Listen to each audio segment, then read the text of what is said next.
and we are back, and we are bandless for the moment, so we're going to sneak in as much as we can before they start playing. Hopefully they're done.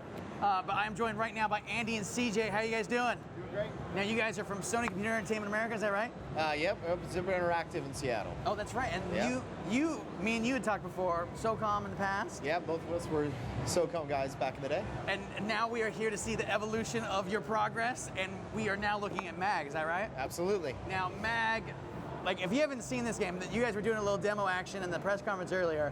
Let's go ahead and back up for the folks at home. This is like, I'll be honest, like I was way into Counter. Every game that's got a gun, M4, 1A, I'm way about. We shot each other in the past. Yeah, I bet you totally. So this one looks awesome though. 256 players at once, all real.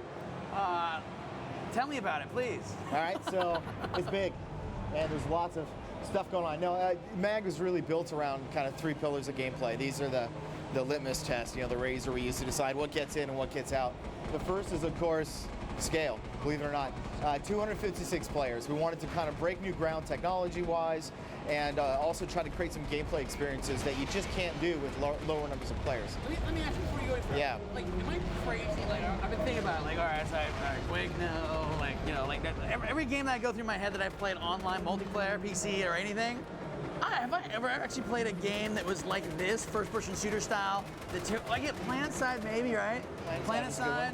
Anything else? I think as far as like just going for a pure first-person shooter experience, but on steroids, I think MAG's it. Yeah. Yeah, totally. 250. I'm sorry. Continue then. Yeah, no worries. So scale. That's Yes. number one. Number two is command.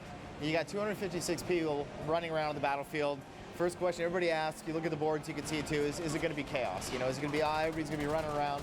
So we knew it was going to be really important for us to build a structure into the game that wasn't rigid and kind of constricting, but like a carrot system where we're rewarding players for working as a team. So that whole command system is something we built into the game. It also lets you grow into bigger and bigger roles and take what's it like to lead 128 guys. So, and then the third pillar, of course, was persistence. We wanted it to be, since it's multiplayer only, not just something you jump into, play for 5 minutes, and forget about. We want you to be checking the status of the server when you're at work and cutting out early to come home and play. So we got this persistent element that's your growth as a soldier, but also when you join the game, you choose one of the three private armies, Raven, Sever, or Valor. And you fight for them. So every battle you win or lose, it affects your faction's standing in the overall battle. What about your personal? Like you obviously have character development in your structure, like leveling and stuff like that? Or? Yeah, so as you play through the game, you gain new skills, and you can choose. It's a pretty robust skill tree, a little bit more so than we've seen in a lot of other shooters, because we want that persistent element. You can choose over time to train to be the best sniper in the world who also is great at defusing bombs, or you could be a guy that's a rocket launcher character, but is also a really good medic. So we wanted to give players a lot of freedom in how they created their characters instead of kind of the traditional class system you see in a lot of other games. Now, like, there was one or two games I could think of that had tried to do nothing by any means on this scale, but tried to have like a really good collective effort of like people doing different roles, specific roles. Global Ops is one game that comes to mind. There was like this view you had of this map that you look down on. There was somebody that was a commander. Is there somebody on each side that is trying to help like dictate how this battle is going? Yeah, there is, and it all depends on the size of the battle you're in. In the small scale battles, it's really about the squad leaders and the platoon leader.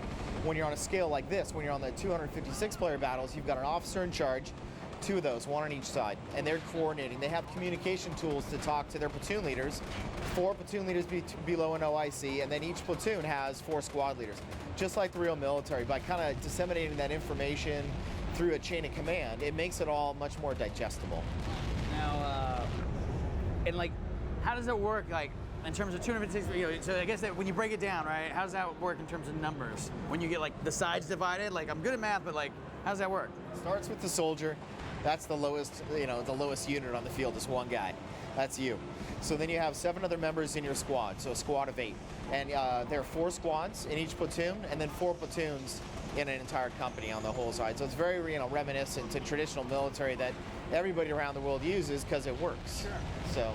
Now, Tons of weapons in the game, tons of vehicles, tons of locations. Please. Yes, we actually have. We didn't shoot to have the most maps in the game.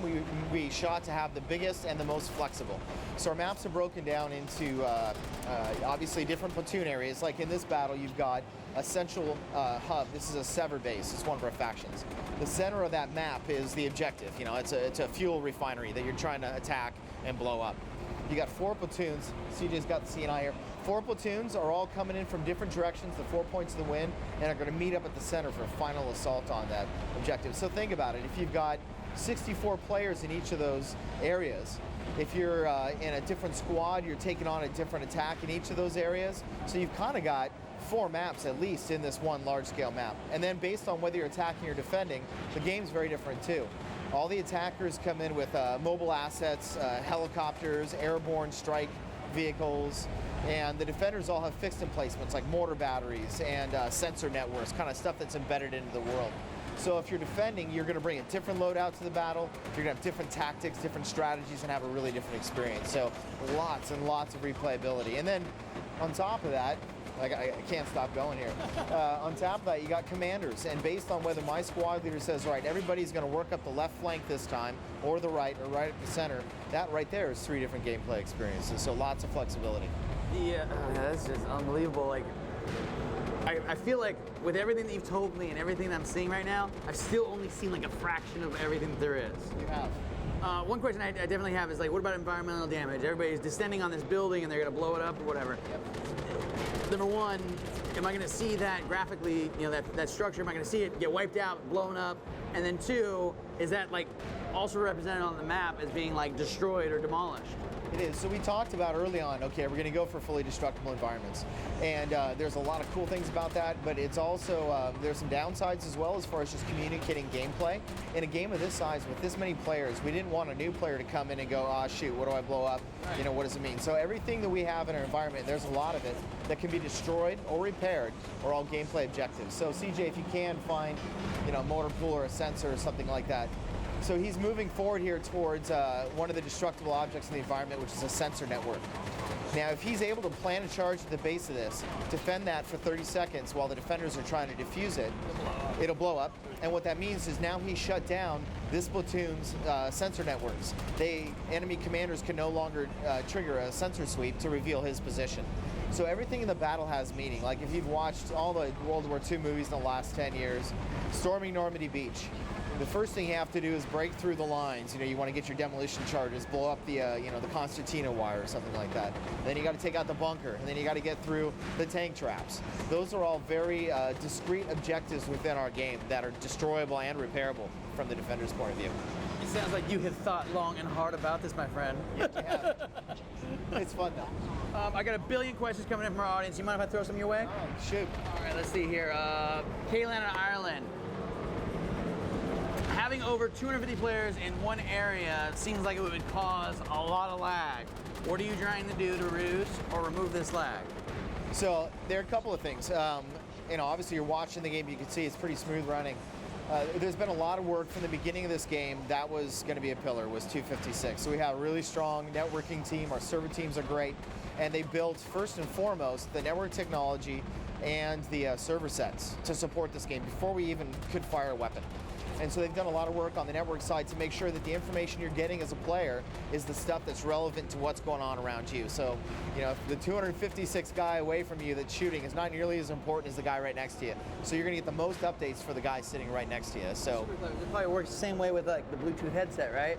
You hear the guys that are near you, or can you hear pretty much anybody you designate? Well, the way the communications work is you automatically, whenever you join a game, are matched into a squad, even if you don't have any friends. We want to throw you in with somebody who can back you up. You're always able to communicate with that squad. And then as you go up to leadership levels, squad leaders can talk to all the squad leaders in their platoon. Platoon leaders can talk to all the platoon leaders and the company commander. So again, just like a chain of command in the Army, your lowest guy on the ground who just started playing the game isn't going to hear second platoon, fourth platoon, we need to coincide and go do this and do that.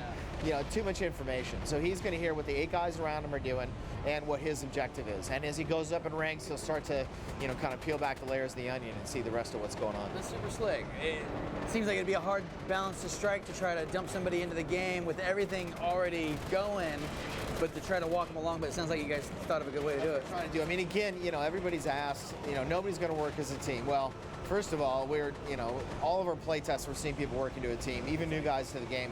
But from the beginning, the goal was not to force people to work as a team. It was make it fun for one guy dropping in and just doing his own thing.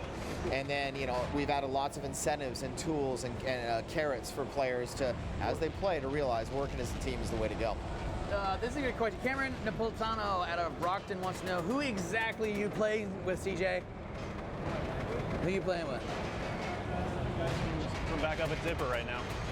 Yeah. And then along with the FBQA guys in Foster City.